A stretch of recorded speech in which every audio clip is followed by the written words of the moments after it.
Hey everybody, welcome back to the Sixer Sense podcast. I'm Lucas with Chris, and Chris, you blindsided me with the topic tonight, but that's okay though. We're okay. You only gave me like 2 hours to get it ready. Well, I mean, we kind of hinted at it on the last episode. I was like, why not tonight? We're gonna do our award ballots. Part of our award ballots. We're gonna do the major awards tonight, Lucas. We'll do All NBA, All Rookie, and All Defense in our next episode. But before we get into all that fun stuff, let's talk about these last couple games because some interesting things happened depending on how you look at it. Let's start with the Wolves game, Lucas. 115-103 win at home. Pretty impressive effort all around. Paul George, 23 points, 3 made threes, 6 assists, 6 rebounds, 4 steals. Not going to complain about that. Tyrese had 21 and 8 assists. Joel Embiid made his return, 19 points, 13 rebounds, 7 assists in 34 minutes. Not his most efficient night from the field, but more or less looked fine. Kelly had 21 big ones off the bench, 10 for Quentin Grimes. What was your takeaway from this game? This was one of their better wins this year, probably, all things considered. Yeah, first off, this is playoff rotation time. We talked about it last episode. You know, it would probably be some combination of Drummond and Bono subbing in for Joel, which literally is what happened there. And then Kelly and Quentin, which is, yeah. So look, Kelly won the game for us. It wasn't the most impressive Maxey Joel game or even really Paul George game outside of the defensive end. So yeah, no, look, great defense by us. You know, obviously they were having a hobbled Anthony Davis coming back from injury. They're not fully healthy right now. So like, let's keep that in mind. Yeah, look, I mean, beating a team like the Bulls is important. They're still without Dante DiVincenzo, which no, he's there. Oh, who are they missing? They're missing Jalen McDaniels. That's right. They were missing Jalen McDaniels. So, but overall, it's interesting. It's interesting. But yeah, no, I mean, not the best game from the Stars, but Kelly picked up the slack there. But yeah, I don't know, Chris. I'll be honest. I only got to catch bits and pieces of this game. What did you think?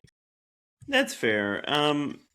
Yeah, look, I mean, Minnesota was up 6 at halftime, and Philly basically blew the doors off in the third quarter, which is kind of an inverse of the trend that we are used to. So that's nice that they came out strong in the second half. They got out and ran. Like you said, Kelly had a really good game. It's been nice having him back. Good win over a very good team. A win that Philly needed. They need every win at this point in the year. But kind of a disappointing follow-up, Lucas, the other night. Oh, yeah. At home, again, against Detroit. No Cade Cunningham, of course. He's been out for a while now with a collapsed lung. 20 points for PG in this one, 19 for VJ, 23 points for Tyrese Maxey. Notably, nobody had more than 4 assists in this game. That was Paul George, 1 apiece for Maxey and Edgecombe. Bench didn't give you much. 10 from Bona in 23 minutes, 8 off the bench for Barlow. Kelly notably starting in this game over Dom Barlow, which is interesting, with Joel also out. But yeah, Detroit kind of blew the doors off in this one.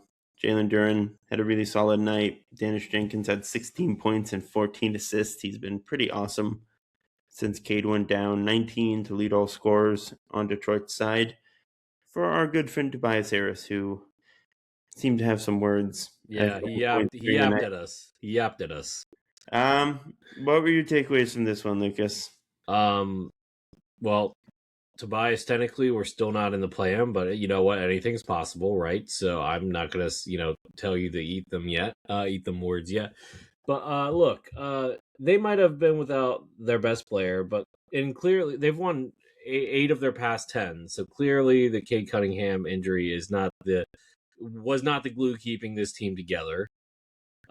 Primarily, the primary leading scorers during his absence have been Jalen Duren and Dennis Jenkins. Yeah, sometimes when you miss on a prospect like, Jaden Ivey, and let's not even open that can of worms because I got personal thoughts on that I'm not going to touch with the 10-foot pole. Not on this podcast anyway. You find an undrafted guy like Dennis Jenkins, and Jenkins has just been absolutely phenomenal for them. Yeah, look, and we were saying before the episode, Paul Reed, the best third string center in the NBA. He's getting minutes right now because, of course, Isaiah Stewart's out with an injury. But going to the Sixers side of this, look, weird that you didn't start Barlow, but maybe you just wanted more spacing. I mean, look, they don't have a particularly large lineup outside of Duran in this matchup, so maybe you thought you could get away with playing Kelly on Tobias and Duncan. I guess that makes sense. I feel like it's you just don't want Drummond and Barlow together on offense.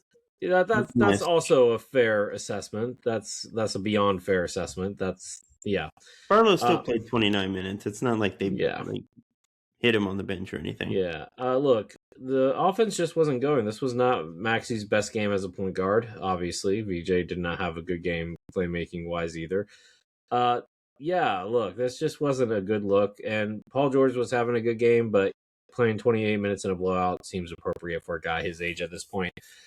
I kind of want to talk about more of the stuff after the game, if I'm being completely honest. But yeah, or before the game. Sure. Was it before? Was the interview before or after the game? I can't remember. The Joel one? Yeah. I honestly forget. Yeah. Okay. Doesn't matter. It happened. Yeah. Let's talk about it, Lucas. Joel had some thoughts on what we touched on last episode. The tweets on April Fool's Day about being benched in the Wizards game for being. At the time, it was reported that he was sick. Now it seems like he was just dealing with some injury rehab stuff. Joel wanted to play. Sixers did not clear him to play.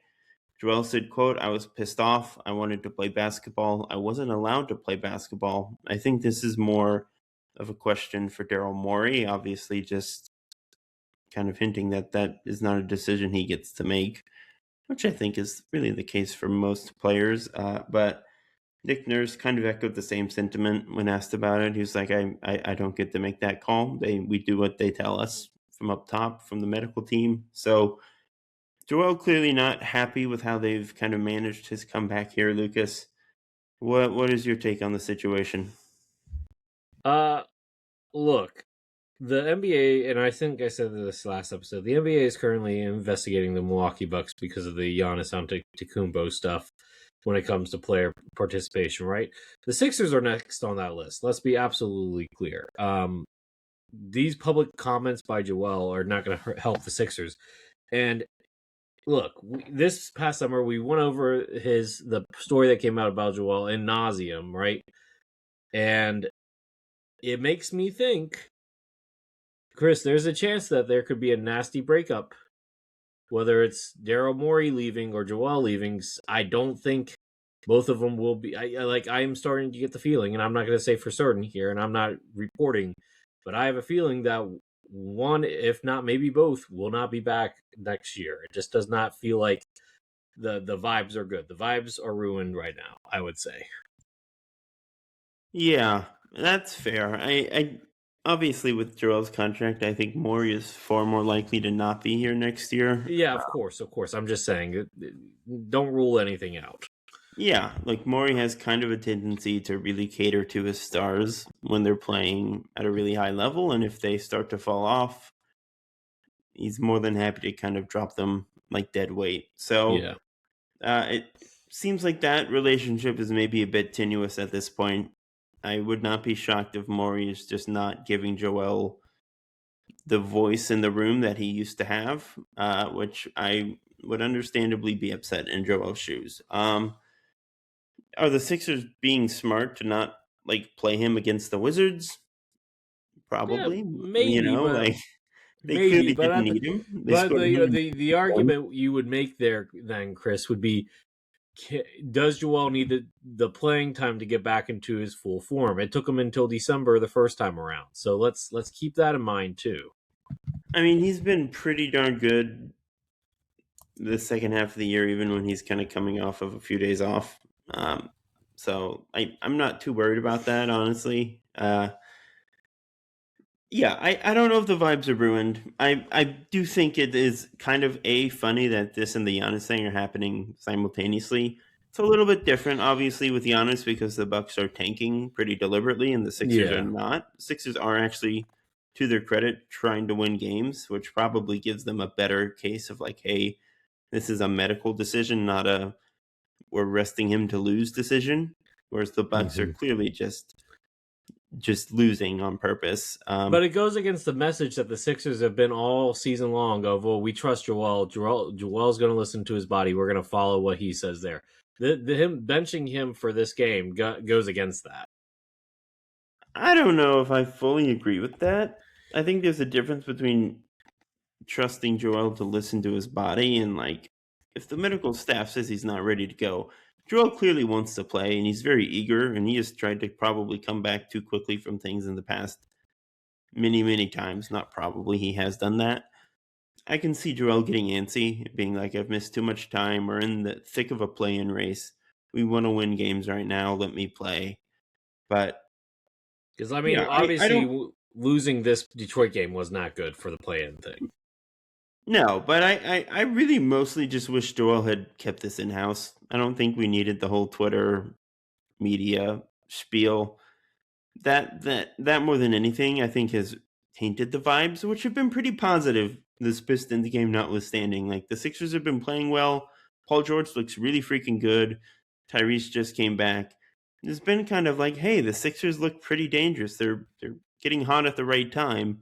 And then there's just this side story about Joel being upset that he was benched or not allowed to play against Washington. So it's a bit of a bummer for that reason. I just wish we weren't talking about this and we were able to focus Mhm. on the many good things that are happening with the Sixers right now. But it is what Uh, it is. I feel like I this will fade out I quickly. mean, I'm it hopeful. might fade out, but like I think this is just another strike against Daryl Morey and the Sixers, and I just I don't know. Joel publicly calling out a coach. He didn't do that with Brett Brown until the end. I don't think he ever did it with Doc Rivers. GM wise, he called out Colangelo, obviously never called out Hinkie publicly until that article came out. Yeah. Who is the GM after Elton Brand? Not to my knowledge, not until much later, and that was more of a shot at Ben than at Elton, to be completely honest. Bringing in, when he mentioned about bringing in Al Horford was for Ben. Um, yeah, no, I don't think there was very many examples of that. So keep that in mind. I guess that's my thing. Like, I don't know. It just feels like Joel wouldn't do this with Joel's calculated. He does everything for a reason. Heck, he might be doing it for Tyrese Maxey. We don't know because Tyrese Maxey was clearly bummed about the Jared McCain thing. Maybe Joel's doing it for that purpose. I don't know. We'll find out after this season. Yeah, I agree. I mean, Joel has never been he's kind of mysterious in his way. So it's hard to know exactly what's going on in his head, but Mm-hmm. like I said, wish we weren't talking about it. But what we're going to talk about now, Lucas, is some NBA awards. Are you ready? Yes. Yes. All right. Let's stay with the whoosh. I can't do that. I can't. It's Well, but this is a special occasion, Lucas. okay. Okay. Fine. Let's Okay. start So from are the we? bottom and work towards the top. Let's start with Coach of the Year. Give me Okay. your three. Coach of the year, starting at 3. Uh, sure. Okay. Number 3, Jordan Ott. Let's be real. Did we ever expect the Suns to be in a play-in/6 seed conversation? No way.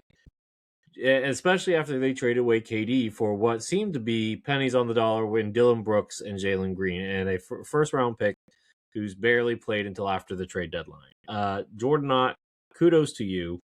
You have done a wonderful job with this team. Good job. Number 2, and in most other years, this guy would be number 1, but Charles Lee of the Hornets started out rough, been one of the better teams since like December. Kudos to you, Charles Lee.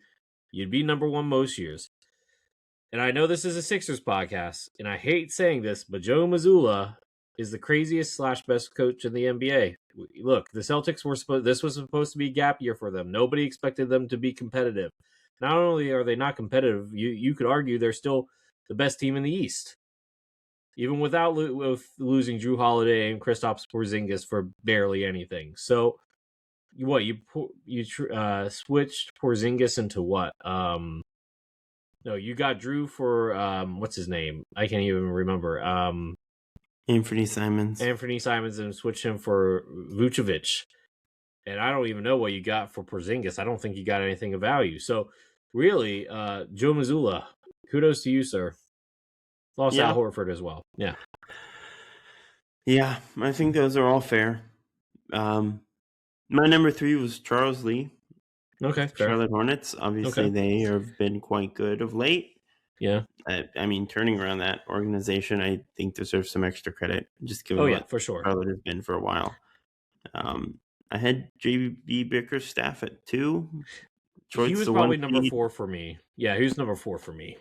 Yeah, I mean, especially now that they're being so successful without Cade Cunningham, with the way that roster's built, I think speaks to some pretty impressive coaching. That's fair. I need to see it in the playoffs for JB, though.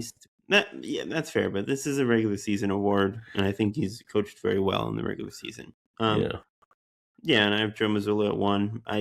There is an argument, but I think he's pretty clearly the best coach working this season, so you're not going to get that argument from me. All right, let's do Clutch Player of the Year, which I almost forgot, and you've added on here. I'll be honest, I had to look up the odds to see who it was, and then I had to go to some obscure stats, find some obscure stats to figure out who I would put here. So I had to go with number 3 is Kawhi Leonard. Look, I could pull up the advanced stats, but Kawhi is one of the top guys. Number 2, surprisingly, Jamal Murray. By the way, can we just talk like he might be in the running for an All-NBA team with all the injuries and stuff? Just throwing that out there. But yeah, Jamal Murray's been really good this season. Clutch for sure. Always been a clutch guy, but this season is definitely coming out.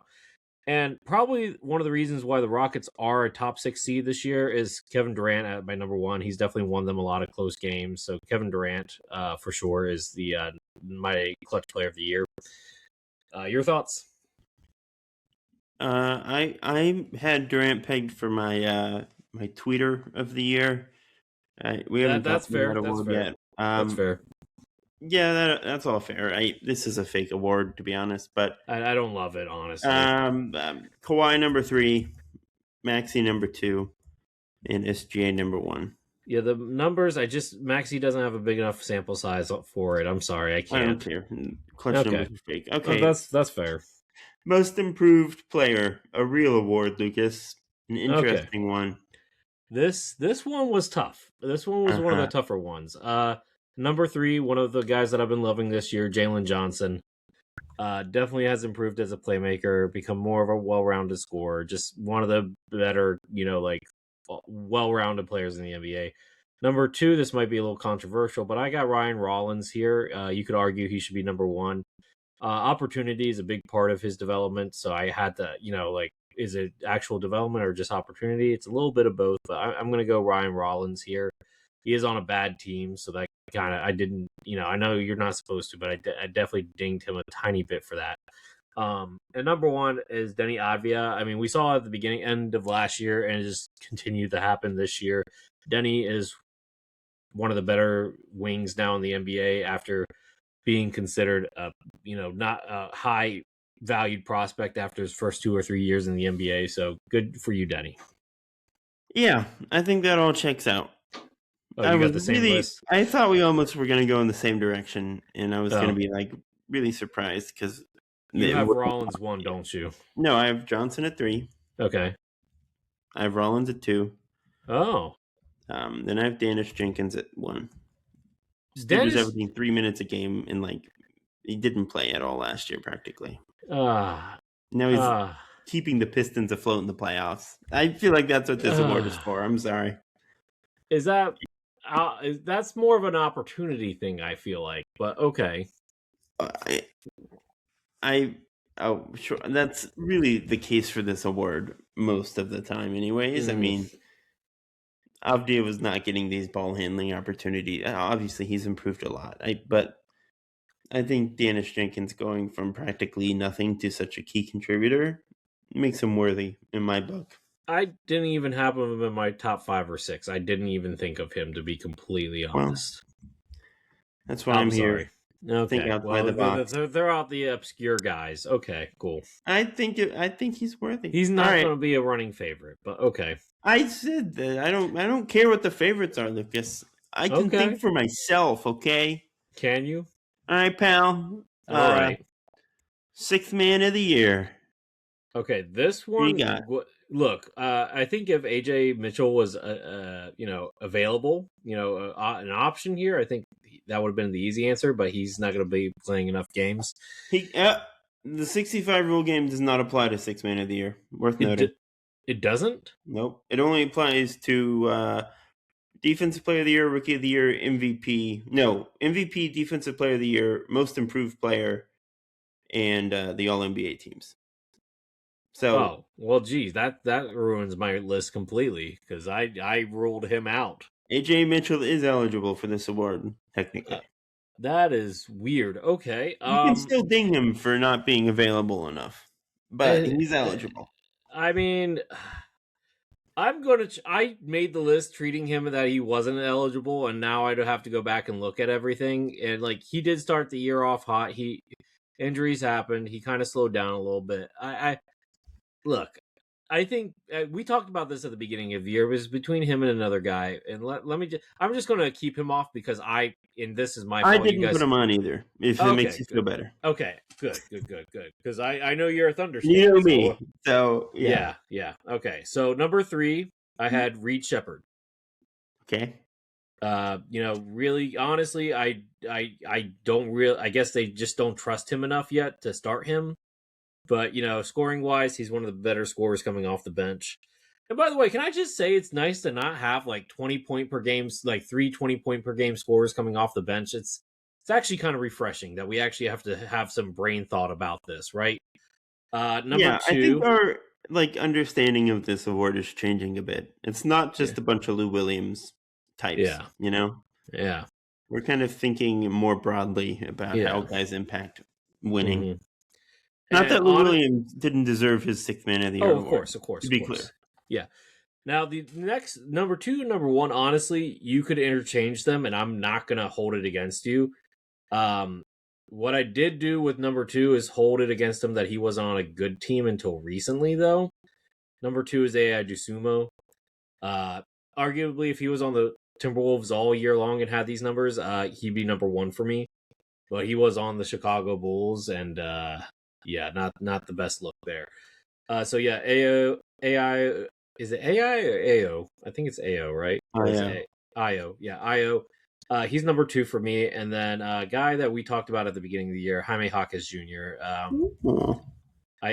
You know what? 15, 5, and 5 is off the bench. I know that he's not a great shooter. I don't care. He's one of the main reasons that the Heat are, even in the play-in, really. So I'm going to go Jaime there. All right, number 3. This guy has been following in the footsteps of a certain superstar teammate and gone campaigning for his award like an Oscars candidate. Keldon Johnson. Keldon Johnson at 3. Yeah, he has been very good. He was 4. He was 4th for me. He was 4th. Number 2, I have Jaime Jaquez. Okay. And at number 1, I have Reed Shepherd. Really didn't even consider IO. I did. He was 4. Okay. So we just have very good. Okay, yeah, no, okay, yeah. And I had Keldon 4. So yeah, that's fine. Okay. Yeah. I guess it's just 6th man of the year just is what's your flavor, right? What do you want in your 6th man, right? Reed has been playing pretty significant minutes, and he was really important to Houston's somewhat lackluster offense. They really need his shooting and playmaking. He's a very good defender for his size, so I have a lot of respect for Reed Shepherd. I think he's quite underrated. But look, Jaquez has been awesome for Miami, so totally reasonable to pick him too. Yeah. All right. Fair enough. All right. I think we have the same one here, Lucas. Rookie of the year.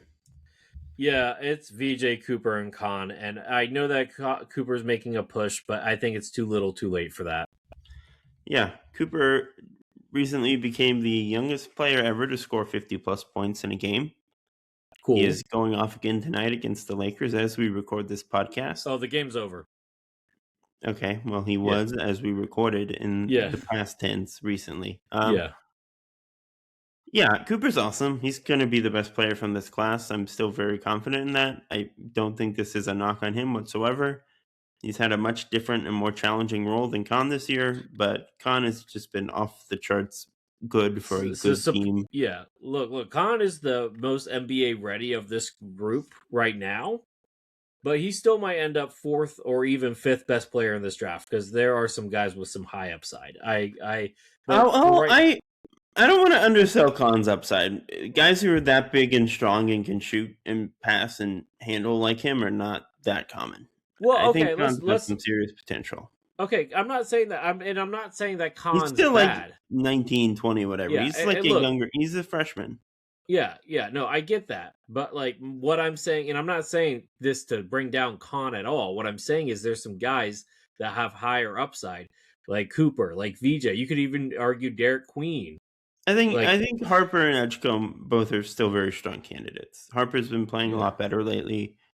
Yeah, it's just a little bit too late for him to be in the conversation. Yeah, if you're gonna say you would still take VJ and Harper ahead of him, I think that is still totally fair. What about Derek Queen? I would not take Queen ahead of him. Are you starting to be low on Derek Queen? I've heard that in your voice. Low. I just think Khan is pretty special. I would say that top 4 is pretty set in stone as my top 4 right now. Okay, fair enough. Yeah, I have the same order. Okay, fair enough. VJ has been very good this year, by the way. I know he's like just kind of set and forget at 3, but he's been an awesome 3rd best rookie. All right. Defensive player of the year, Lucas. I wonder who you have at number 1. It's a real debate this year. It's totally a real debate. Speculation about who could win this award. Well, I think you're going to like my number 2 as well. I don't know how you're going to react to number 3. Oh, boy. So number 3, I have a Thompson, but it's not a man. It's actually a Shore Thompson. Okay. I have him. Cool. Number 2 is Cason Wallace. Okay. And then, look, the advanced numbers showed, and so does he also ranks top 10 in steals. So, like, he's awesome. Yeah. Yeah. And then I got Wemby number 1. Chet was number 4, to be clear on this list. Chet was number 4, but advanced numbers favor and regular season numbers favor Asor Thompson over him. So I'm going to go Asor. So anyway, your thoughts. All fair. I think Asar's been awesome. I think Cason Wallace is the best guard defender in the NBA. Up there with the guy I have on my list. Okay. My number 3 is Derek White. Okay, fair. I mean, that's fine. He's just awesome. He's great. He's so good at so many things. But the fact that Boston is a good defensive team with the roster they've had this year is freaking ridiculous. And he is really the engine behind that as a guard, which is not easy. Well, look, and when I was thinking about looking at like the stats and stuff and thinking about it, Nemes Keita might get on my all defensive team. He's been really good too. That's not unreasonable. Yeah. I have Chet at 2. I love Cason Wallace to death. I respect you immensely for putting him on here. I still think you have to do Chet if you're picking a Thunder guy. He's the center of it all. Technically, he's the power forward of it. No, he's the power forward. Well, okay. Half the time, he's the center of it all. Okay, but he's not the best defensive player on the team. He might be the center of it, but like he's the best defense player. No, I think it's Cason Wallace. I think Cason is very good in his role. I think Chet is more impactful. However you want to parse that. Chet just impacts more than Cason does. Not that Cason doesn't impact quite a lot, but and look, to be fair, Chet was number 4. Almost Cason passed. Will be well represented on my all defensive ballot. Don't worry. Look, I'm not even. I like I said, I have massive respect to Cason Wallace. I like that you put him here. Number 1. Dimbona. No, it's Victor. No. Victor Wembanyama is my number 1. It's not even Defensive close. Player of the Year. Not Yeah, even close. it's not up for debate. All right. He's going to win the next 10 if he's healthy, by the way. All right, Yeah. MVP. Guess the big one. Hold on. I'm holding on. I got something for you. You got something for me?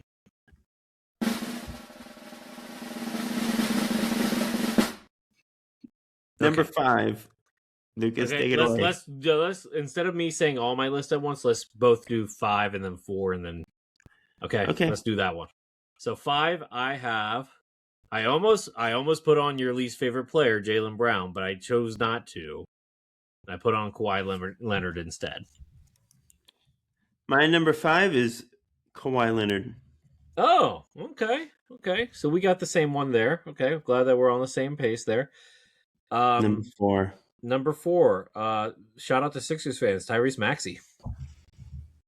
Love it. I wish I had the guts, the gumption.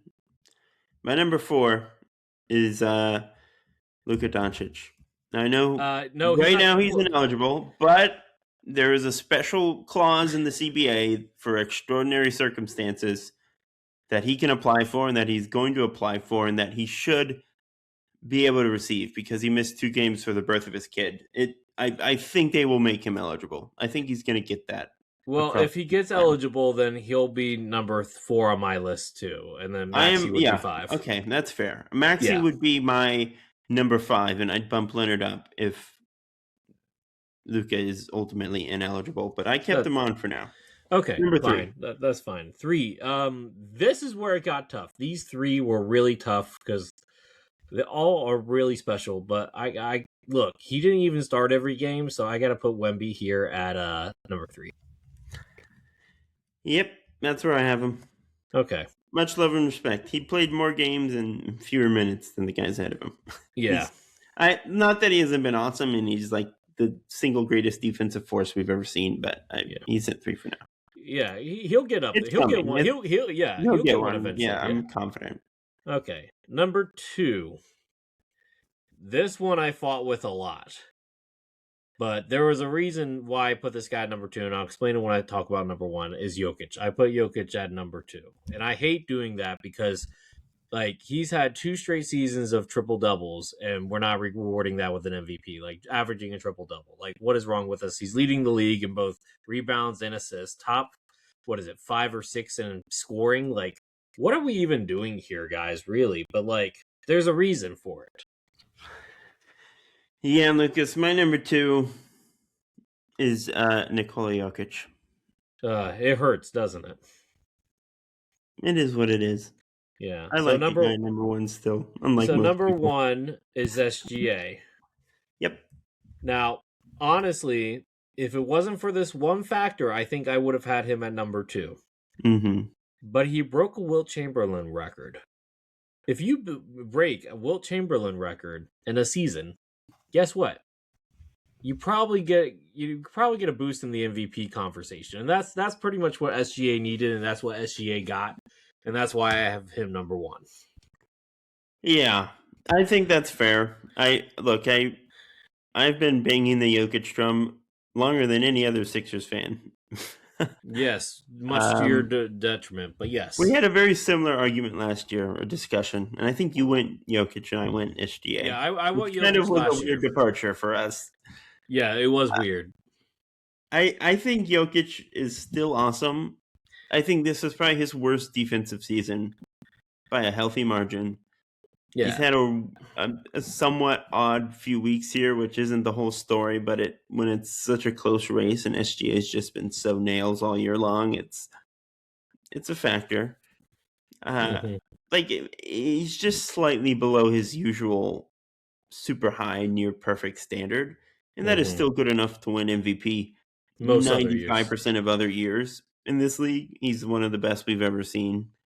But SGA, best player, best team is part of it, but he is truly a generational scoring talent, and he's still very good on defense. So I went with SGA again, second straight year. It seems like that's what's going to happen. There's some Wemby buzz, Seems like Wemby could pull this out, maybe, but I I think it would would be not feel comfortable having a guy win MVP when he didn't even start every single game that he played in. I mean, that was because he was coming back from an injury. But it wasn't just like 1 or 2 games, Chris. It was a handful of games, like almost 10 games. But that's not like a merit. That wasn't because he wasn't good enough to start. I get that, but still, it just irks me the wrong way. On paper, it just doesn't look right.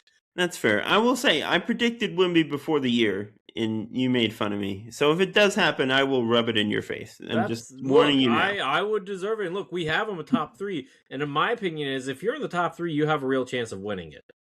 Yeah, Wemby is number 1 on the NBA.com ladder, which means absolutely nothing. That's just one guy's opinion. But there are people out there who have Wemby at the top of their ballot right now, and it's a real case. He is truly a different animal on defense. So, and he's like averaging like 29, 10, and 3, and like he's awesome. So I get it. I would not be completely shocked if that happens. Yeah, honestly, I'm looking at our list here. They're not exact, but gosh, I mean, I don't think we were far off from most of these. Yeah, we're pretty close. I'll read through it all. All right. Yeah. Coach of the year. Your number 3 was Jordan Ott of the Phoenix Suns. Mine was Charles Lee of the Charlotte Hornets. Your number 2 was Charles Lee.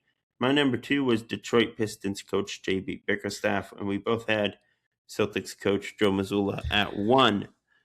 Clutch player of the year. We both had Kawhi Leonard 3. You had Jamal Murray at 2, and I had Tyrese Maxey at 2.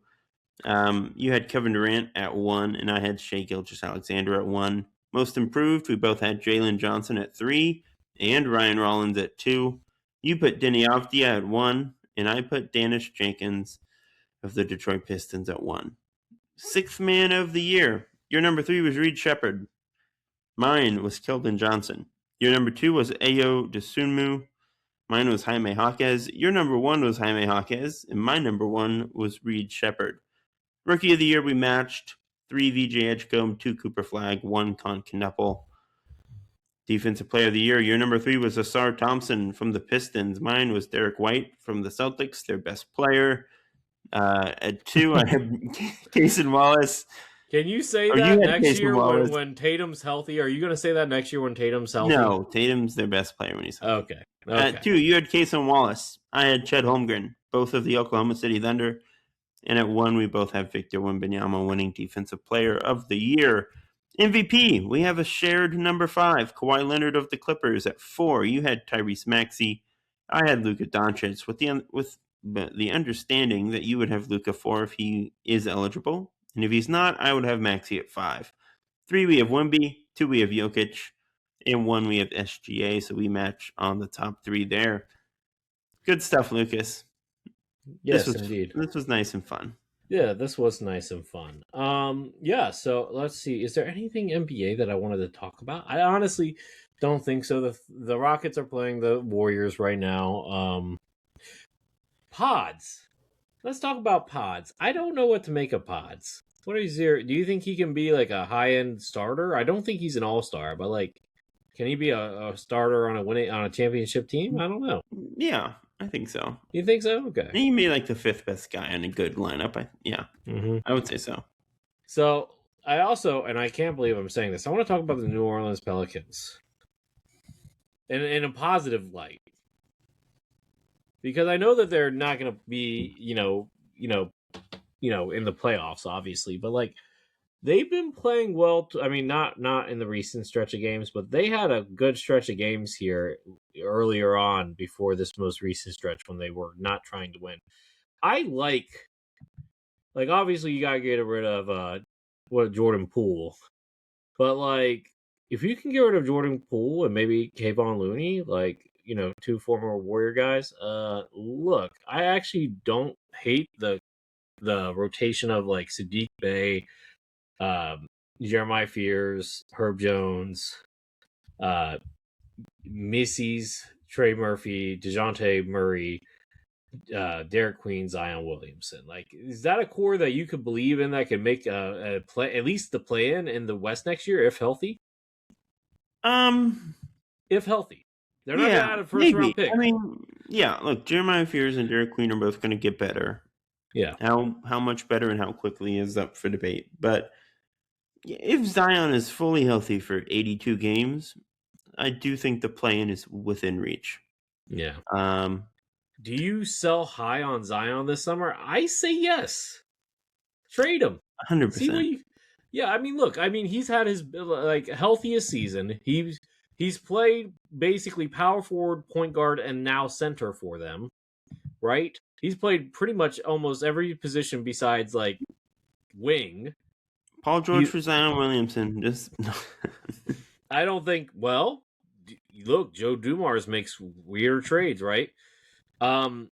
He's averaging, granted, not his best scoring season, obviously, but he's still efficient. 60% from the field. Not a good 3-point shooting season for him, but he's barely taken any. So I can't even really. He's only taken 4 3-pointers, so I can't even really count that this season. But yeah, that's never been. I mean, look, technically, he's gonna, if he plays the last couple games, he's gonna qualify for awards, and averaging 21.1 points. 5.7 rebounds, 3.2 assists, 1 steal. You got at least half the with all the guys who are disqualified. I do not think it would be crazy to think about him as a right guy. Yeah. So like possible third team, crazy stuff, right? So good for him. So like, what team should make? Okay, so I guess follow-up question is, what team do you think should make a pivot move and a grab at Zion? You said the Sixers. I don't actually think you mean that. Not really. I don't know. I'd have to think about that. He's a tricky one. What about the Kings? No, they don't want him. I think the Kings need to blow it up. They do. God, they do. You could make an argument for like. What about Charlotte? Miles Bridges for him? Maybe. I feel like Charlotte's got such a nice vibe going. I would be cautious of risking it in that way. That's fair. Spurs? LaMelo and Zion in your locker room has a lot of uncertainty about how guys are going to approach certain things. That's fair. Spurs? I doubt they go for that. I don't think Zion is Spurs material. But yeah, Bulls could do it. The Bulls would do it. Maybe I could get behind that, but I wouldn't feel very good about it. What about the Nets? They don't have their pick next year, so they don't get good. So no, they don't. Ooh, it's possible. I think the Nets are going to go pretty hard after Giannis, if I had to guess. Yeah, that's fair. Yeah, I don't know, man. It's a tough call here. Maybe the Suns. I don't know. Maybe the Suns not. I don't know. I kind of like what the Suns are doing right now. Yeah, maybe we think on it and circle back for our next episodes around the NBA if we found any epiphanies. Yeah, that's fair. All right. Well, do you have anything that you would like to talk about, sir? I think we can wrap it up here. As always, everyone, thank you for tuning in to another episode of the Sixer Sense podcast. Like, subscribe, follow along if you can. We are on Spotify and Apple Podcasts, as well as YouTube, where you can watch our lovely faces. And until next time, go Sixers. If you want to follow us on Twitter, it's at Sixer Sense. TikTok is at The Sixer Sense. I'm at Kline and NBA on Twitter. He's at CoachJ_20. Peace out. Deuces.